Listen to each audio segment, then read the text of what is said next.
Hello, sir. Hello, students. This is Shiv Sagar, and today we are going to do third lesson of 12th class book Vistas. Name of the lesson is Journey to the End of the Earth.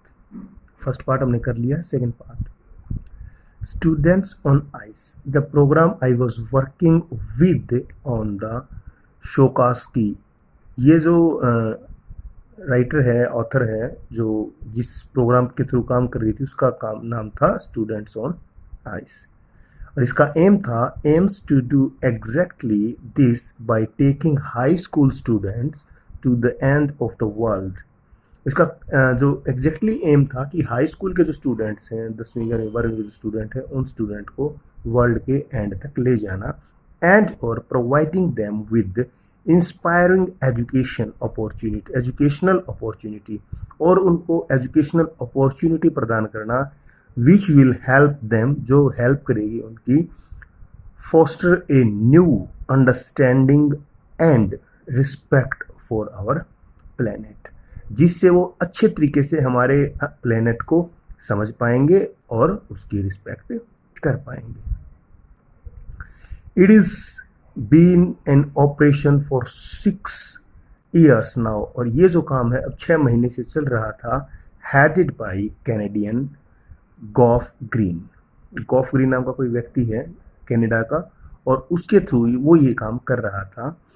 Who got tired of carting celebrities and retired rich curiosity seekers who could only give back in limited ways। यानी 6 महीने से ये Canadian जो है ना, जिसका नाम जॉफ green है, ये तब थक चुका था ले जाते हुए किसको, सेलिब्रिटीज को।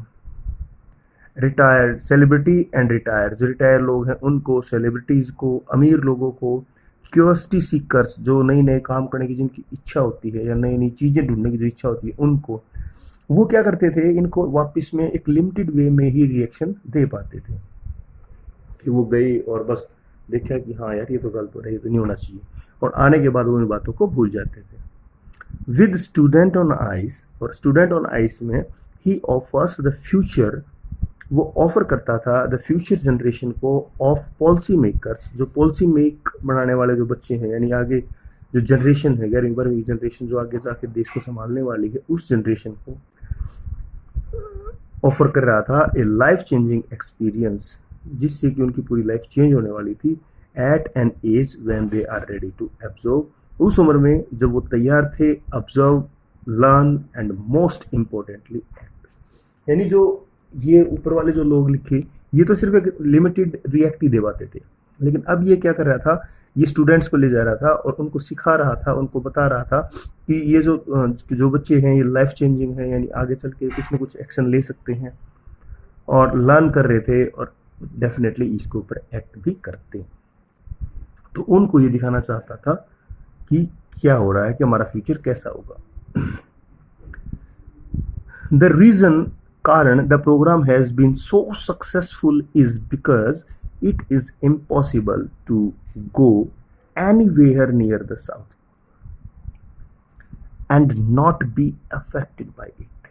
इस प्रोग्राम की सफलता क्या थी कि ये इम्पॉसिबल था to go anywhere near the South Pole, की साउथ पोल के पास चले जाना, and not be affected by it, और इससे प्रभावित ना होना। मतलब इसकी सफलता ये थी भाई, अगर आप कोई वहां चला गया ना और वो इफेक्टेड हुए बगैर तो रह नहीं सकता, यानी उसका प्रभाव जो है इसके ऊपर जरूर पड़ेगा। It is easy to be blessed about polar ice caps melting। ये आसान है, it is easy to bless होना, थोड़ा सा शर्मिंदा होना या थोड़ा सा चिंता दिखाना about the polar ice caps melting, की जो पोलर के पास, यानी जो साउथ पोल के पास जो बर्फ है वो पिघल रही है, उसके बारे में थोड़ी सी चिंता दिखाना तो आसान है। while sitting in the comfort zone of our respective latitude and longitude।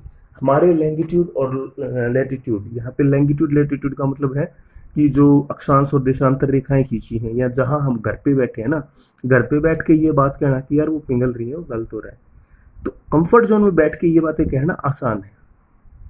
but when you can visibly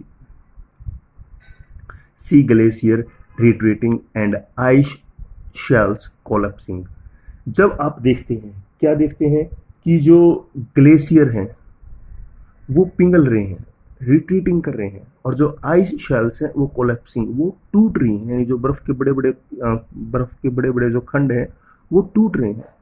you begin to realise, आपको रियलाइज होता है दैट की the threat of the global warming is real.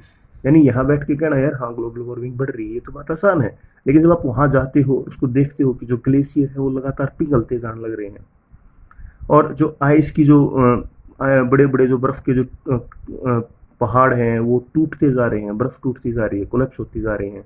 इससे आप realise करते हो कि वास्तव में जो ग्लोबल वार्मिंग है उसका खतरा बहुत ज़्यादा है। Antarctica, because of her simple ecosystem and lake of biodiversity, जो एंटार्क्टिका है ना, एंटार्क्टिका उसका एक तो जो इकोसिस्टम है सिंपल इकोसिस्टम है, और दूसरा बायोडाइवर्सिटी यानी जो प्रजातियां हैं बहुत कम पाई जाती हैं, जीव जंतु बहुत कम पाया जाता है, उसकी जो बायोडाइवर्सिटी है यानी जैव विविधता हिंदी में कहेंगे तो बहुत कम है। तो Antarctica is the perfect place to study, Antarctica सबसे बढ़िया जगह है स्टडी करने के लिए।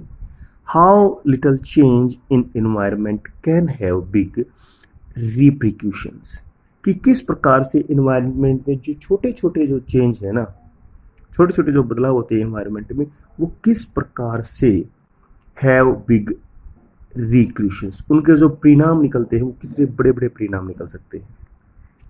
टेक द माइक्रोस्कोपिक पाइथोप्लैंक्टन, माइक्रोस्कोपिक यानी बहुत छोटी सी चीज होती है, एक पौधा है या एक प्रकार का पौधा ही कह सकते हैं, एक प्रकार का पौधा है जो बिल्कुल माइक्रोस्कोप से देखा जाता है।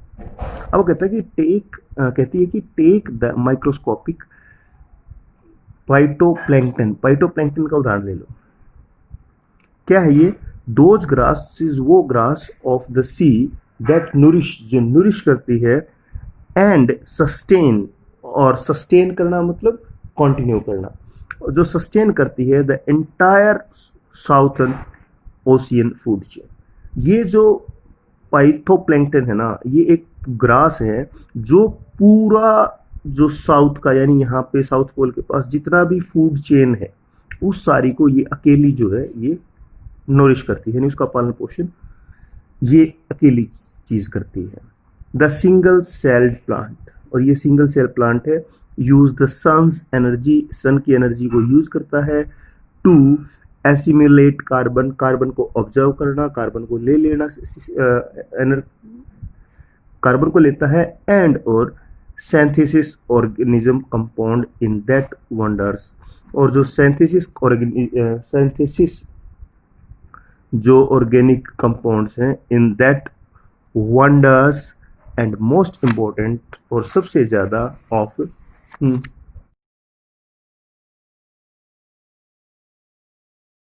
प्रोसेस कॉल्ड फोटोसिंथेसिस, और ये जो प्रोसेस है इसको फोटोसिंथेसिस कहा जाता है।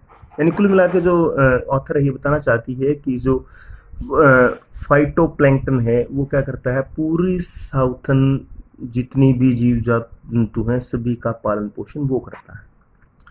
Scientist warn that a further depletion in the ozone layer, अब साइंटिस्ट ने क्या किया है, चेतावनी दी किस चीज़ की, अगर आगे डिप्लेशन करना, नुकसान करना, अगर नुकसान किया जाएगा, अगर ये जो ओजोन लेयर है इसको अगर और डिप्लेशन किया गया ना, will effect the activities of phytoplankton, तो ये जो फाइटोप्लैंक्टन है इसकी एक्टिविटी को प्रभावित कर सकता है। अब साइंटिस्ट ने चेतावनी दी है, अगर ओजोन लेयर के साथ और कुछ डिप्लेशन हुआ, यानी और अगर ये वीक हुई, ओजोन लेयर आपको पता ही होगा जो सूर्य से आने वाली अल्ट्रावायलेट किरणों को रोकती है, तो ये कहता है कि अगर ये ओजोन लेयर और खराब हुई ना, तो यह क्या करेगी, ये सीधा इफेक्ट करेगी किसके ऊपर, फाइटोप्लैंक्टन के ऊपर, which in turn will affect the lives of all the marine animals. अगर इसके ऊपर इफेक्ट हुआ, ये क्या होगा कि जितने भी जीवन है, मैरीन एनिमल्स, समुद्र में रहने वाले एनिमल्स, मछली वगैरह, फिश, जो कुछ भी जितने भी जीव जंतु हैं, and birds of the region, और इस रीजन के जितने भी बर्ड है, ये सारी चीज़ों को इफेक्ट करेगा। साइंटिस्ट की चेतावनी क्या है, अगर ओजोन लेयर का डिप्लेशन हो आगे, तो ये किसको प्रभावित करेगा? ये फाइटोप्लैंक्टन को प्रभावित करेगा।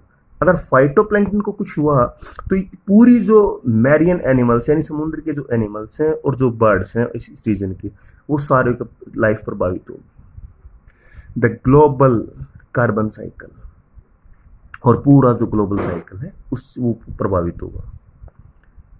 In the parable of the phytoplankton, parable यहाँ पे मतलब एक स्टोरी कह सकते हैं, एक कहावत कह सकते हैं कि जो एक छोटी सी एक कहानी है फाइटोप्लैंक्टन की, इससे पता चलता है there is a great metaphor of existence, कि ये जो फाइटोप्लैंक्टन है इसमें एक्सिस्टेंस यानी किसी चीज का होना कितना महत्वपूर्ण है। Take care of the small things, छोटी छोटी चीजों का ध्यान रखो, and the big things will fall into place. अगर हम छोटे छोटे काम को ठीक तरीके से करेंगे, अगर छोटा सा बदलाव अपने जीवन में ले आते हैं, तो उस चीज से बड़ी चीजें अपने आप ठीक हो जाएंगी। Okay, next, walk on the ocean. My Antarctic experience was full of such epiphanies. इस प्रकार की जो एपिफेनीज हैं, इससे मेरा जो एक्सपीरियंस है वो भरा हुआ है, यानी छोटी छोटी ये कहानियाँ जो इस तरह से मेरा जो जीवन है वो भरा हुआ है, ये एक्सपीरियंस से भरा हुआ था। But the best occurred just short of Antarctica circle eight 65.55 degree south. जो एंटार्क्टिक सर्कल है ना, एंटार्क्टिक सर्कल कितना है ज्योग्राफी वाले स्टूडेंट्स? 661/2 degree south. तो जो एंटार्क्टिका सर्कल है उसके नज़दीक 65.55 डिग्री साउथ में the Shokalskiy had manage to wedge हो जाना, फंस जाना, हर सेल्फ अपने आप को into a thick white stretch of ice. तो शोकालस्की क्या है? वो एक जो बर्फ है, आगे चल के जो बर्फ थी उस बर्फ में जाके ये फंस जाती है। The peninsula and tadpole island, किस किस के बीच में? पेनिनसुला के और टैडपोल आइलैंड के बीच में फंस जाती है। Which was preventing us from going any further, और वो क्या थी? वो हमें आगे जाने के लिए मना कर रही थी। The captain decided we were going to, हम जा रहे थे, to turn around and head back north, की हम आगे वापस नॉर्थ की तरफ जाएंगे। बट बिफोर वी डिड, लेकिन इससे पहले कि हम ऐसा करते, वी वर इंस्ट्रक्टेड, हमें इंस्ट्रक्ट किया गया था टू क्लाइम डाउन, कि हम नीचे चले जाए the gangplank, gangplank से, गैंग प्लैंक जहाज से जब नीचे उतरते हैं ना तो जो फट्टा सा लगा देते हैं, सीढ़ियाँ लगा देते हैं, तो उसको बोलते हैं गैंग प्लैंक। तो हम क्या करेंगे? हमें आदेश दिया गया कि हम इससे नीचे उतर जाएं and walk on the ocean, और समुद्र पर चलें। So there we were all 52 of us, कितने थे हम? 52, किटेड आउट इन गोरेटेक्स। गोरेटेक्स का मतलब होता है एक प्रकार के कपड़े जिसके अंदर से पानी अंदर नहीं जाता ना, जूते कपड़े जिसके अंदर से पानी नहीं जाता। तो हमने अपने आप को क्या कर लिया? किट आउट कर लिया था, गोरेटेक्स पहन लिया था, एंड ग्लेयर्स, और यहाँ पे ग्लेयर्स का मतलब है चश्मे, हमने अपने चश्मे लगा लिए थे, और गोरेटेक्स यानी वो कपड़े जिसके अंदर से पानी अंदर नहीं जाता वो पहन लिए थे, और गैंग प्लैंक से हम नीचे आ गए। Walking on the stark whiteness, और वाइटनेस के ऊपर चलते हुए यानी बर्फ के ऊपर चलते हुए से that seemed to separate out for, वो बर्फ जो चारों तरफ फैली हुई थी। अंडरनीथ आवर फीट, हमारे पैरों के नीचे was a metre thick ice pack, यानी ये उसमें उतर गए, जहाज से नीचे उतर गए समुद्र में। अब समुद्र में उतरे तो समुद्र में क्या था कि समुद्र जमा हुआ था वहां पे, और 1 मीटर मोटी जो है लेयर थी, 1 मीटर मोटी लेयर थी आइस की। एंड अंडरनेथ दैट, और उसके नीचे 180 मीटर ऑफ लिविंग, और उसके 180 मीटर नीचे, 1 मीटर की लेयर, उसके 180 मीटर नीचे जिंदगी थी, ब्रेथिंग, सांस ले रही थी, एंड साल्ट वाटर, और साल्ट वाटर। तो लिविंग, ब्रेथिंग, साल्ट वाटर, उसके नीचे पानी था, ब्रेथ लिविंग जीवन था, और ब्रेथिंग सांस लिया जा रहा था।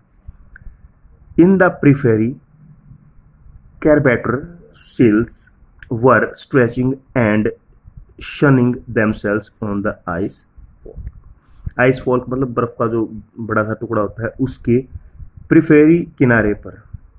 कार्बेटर सेल्स, ये समुद्र में पाए जाने वाली मछलियाँ कह सकते हो, या ऐसे जीव जो पीछे इमेज दे रखी है ना, कार्बेटर सेल्स, ये बड़े बड़े जो बर्फ के खंड थे इनके ऊपर बैठ के वो स्ट्रेच कर रहे थे, यानी अपने शरीर को खोल रहे थे और धूप सेक रहे थे। स्ट्रेचिंग, वो स्ट्रेचिंग कर रहे थे यानी अपनी बॉडी को थोड़ा सा स्ट्रेच कर रहे थे, और सनिंग देमसेल्स, और थोड़ा सा धूप का आनंद ले रहे थे on ice fall. Much like stray dogs will do under the shade of banyan tree. जैसे बैनियन कोई बरगद के पेड़ के नीचे जैसे आवारा कुत्ते घूमते रहते हैं ना, वैसे ही आराम से उनके ऊपर धूप सेक रहे थे और एक्सरसाइज या वो स्ट्रेचिंग कर रहे थे। It was nothing short of revolution, everything does indeed connected. और हर चीज जो है यहाँ पे वो कनेक्टेड थी, आपस में जुड़ी हुई थी। ये रिवोल्यूशन यानी किसी चीज को जानना, पहचान लेना, ये उससे ज्यादा कुछ नहीं था कि दुनिया भर की ऐसी बातें थी जो मैंने समझ ली थी। एवरीथिंग डज इंडिड कनेक्टेड, और हर चीज जो है वो आपस में कनेक्ट थी।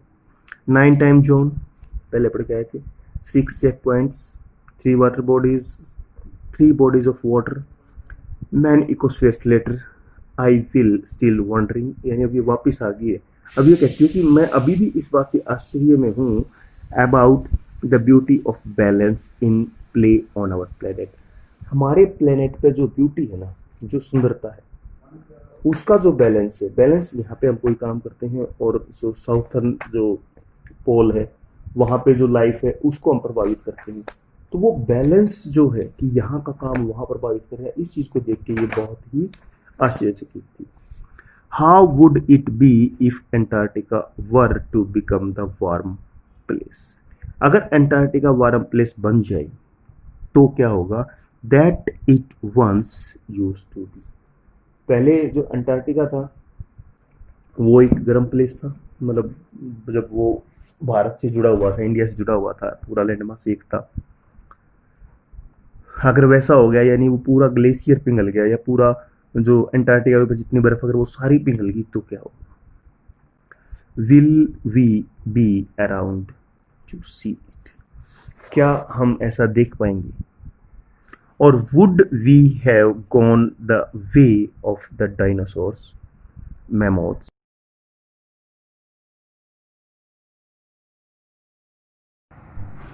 या फिर हम जो है वो चले जाएंगे या मर जाएंगे। कैसे, जैसे जो डायनासोर हैं वो विलुप्त हुए थे ना, वैसे डायनासोर्स के जैसे, या फिर मैमोथ। मैमोथ क्या है, ये जो जानवर से मैमोथ, जो जैसे डायनासोर्स खत्म हुए थे ये भी खत्म हो गया है। इसके अलावा दूसरा जो है रेहिनोस, वूली रेहिनोस, ये हैं वूली रेहिनोस। तो या फिर हमारी प्रजाति जैसे वूली रेहिनो है, डायनासोर है, उनकी तरह खत्म हो जाएगी।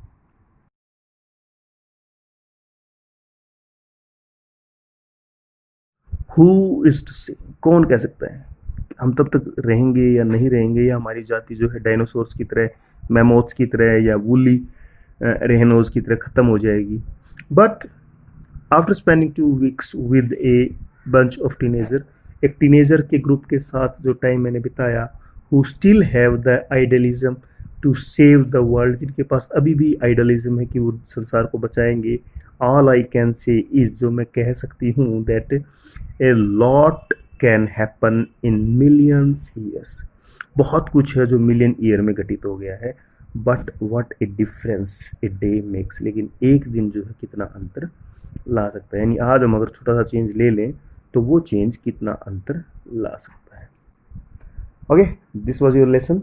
अगर वीडियो अच्छी लगी तो लाइक, शेयर और सब्सक्राइब करना ना भूलें। Thank you.